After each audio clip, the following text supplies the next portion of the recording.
2024, we had a pretty revolutionary year for FLYSURFER as a whole. Me and Julian have been working a lot closer since end of ERA. We basically started doing Stoics, Indies, and now we just got to really push this year and spending a lot of time on ERA² testing, and we have a result.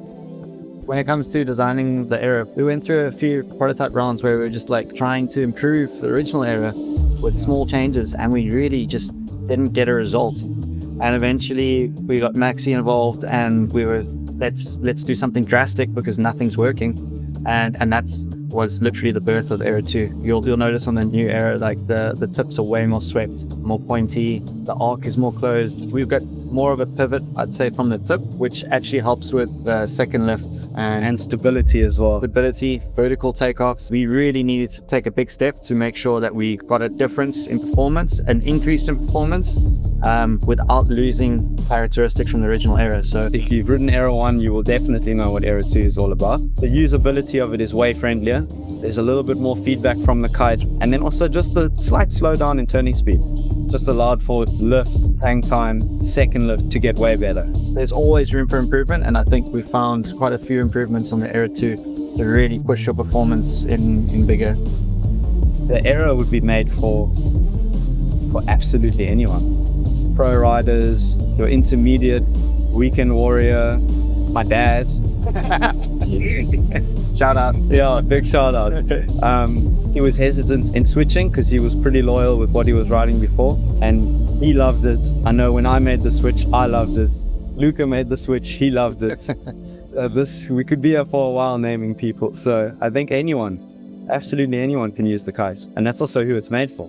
The requested feedback from riders has been very different from rider to rider, where some guys are looking for more speed or double loops, obviously, and then other riders are looking to really hone in on the single loops. So to kind of find a balance between that has been challenging at times, because you obviously want to satisfy everyone, but then also satisfy the general rider that's going to use the kite. Because there's no point making something for one person on the planet and then no one else likes it. It's really important to make sure that the riders are happy, but at the same token, we need to make sure that the guys that are buying the kites are actually really enjoying them and can ride them and not be like, oh wow, this is too much performance, this is too much this. We really just want to make a kite that's comfortable for the average guy, but also really good performance for the pro riders. The average show will eventually be able to go to what the pro rider does on a full production kite. So yeah, it's a fine balance, I would say. If you look at our range of kites, we've got 3 inflatable kites. So we need to make sure that those 3 inflatable kites are there for majority of the market. We're not making kites for professional riders, we're making kites for the market. And I think that's where we're kind of trying to stand out, is we don't want to make 3 iterations of one kite. We want to make a kite that's just great overall and sell that one kite to everyone. Well, there's no need for more. When we look back at the year with Kota results and Woo results, that really exceeded our expectations big time. And it was quite cool because everyone always asked us, what are we doing with the Lula, with a bunch of different materials? Are we always looking? And the answer is yes, we're always looking at new materials. And one of the results that we had was Luca, right before King of the Air, was riding a prototype and it exploded, which just proved to us that material's not working. So we are continuously testing. It's in the hands of the riders, but at the end of the day, the best call overall is to just stick to standard materials until we really find something that's breakthrough. And watching Luca get that result live on a full production kite, no changes, no nothing, was really like, okay, we've done it. I think one of the only guys really riding 100% production. The only Dacron kite in Kota. And again, like Hugo Wigglesworth getting the world record on the ERA 7-meter production kite. And Evan Klein a couple of weeks ago got second in the world on Woo. That was ERA² on standard material. So we're already getting results on the new kites that aren't even released yet. So it's been a good process. Future plans would be to keep an eye on what's going on in the industry.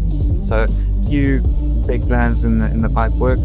Taking the lessons we learned from ERA1 and ERA² into ERA3. Personally, it feels like there's less improvements to be made, while still there being improvements that can be made. As no product is ever perfect, but the closer you get to it, the harder it is to find those improvements. You can never find perfection. We're trying. So with all the changes that we've made to ERA² and from ERA1, if you haven't tried ERA1 yet, definitely give it a bash. And it's really fun trying them back to back to notice the performance difference. But the kite's there, try it, see what you think, and let us know.